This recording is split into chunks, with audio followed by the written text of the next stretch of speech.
साईबाबा संस्थान विश्वस्त व्यवस्था शिर्डीच्या वतीनं सालाबादप्रमाणे याही वर्षी 16 एप्रिल ते 18 एप्रिल दरम्यान श्रीरामनवमी उत्सव साजरा करण्यात येत आहे।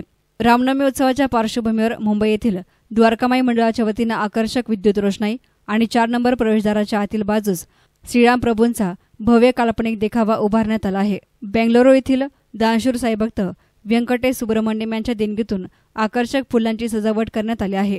श्रीरामनवमी उत्सवाच्या प्रथम दिवशी श्रींची प्रतिमा, पोथी आणि विणाची मिरवणूक काढण्यात आली। या प्रसंगी जिल्हाधिकारी सदस्य तदर्थ समिती सिद्धाराम सालीमठ यांनी पोथी, संस्थानचे मुख्य कार्यकारी अधिकारी गोरक्ष गाडीलकर यांनी विणा घेऊन, तर उपमुख्य कार्यकारी अधिकारी तुकाराम हुलवळे आणि प्रशासकीय अधिकारी विठ्ठलराव बर्गे यांनी प्रतिमा घेऊन सहभाग घेतला होता। या प्रसंगी संस्थानच्या मुख्य लेखाधिकारी तथा प्रशासकीय अधिकारी मंगला वराडे, मंदिर प्रमुख रमेश चौधरी, प्रभारी जनसंपर्क अधिकारी तुषार शेळके, मंदिर पुजारी, शिर्डी ग्रामस्थ आणि साईभक्त मोठ्या संख्येने हजर होते। रामनवमी उत्सवानिमित्ताने श्री साई चरित्र या पवित्र ग्रंथाच्या पारायणाचा शुभारंभ जिल्हाधिकारी सिद्धाराम सालीमठ यांनी प्रथम अध्याय वाचन करून केला। रामनवमी उत्सवानिमित्ताने समाधी मंदिरात जिल्हाधिकारी सिद्धाराम सालीमठ यांनी श्रींची पाद्य पूजा केली।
तर रामनवमी उत्सवानिमित्ताने दानशूर साईभक्त व्यंकटेश सुब्रमण्यम, बेंगलोर कर्नाटक यांच्या देणगीतून मंदिर आणि परिसरामध्ये फुलांची आकर्षक सजावट करण्यात आली होती।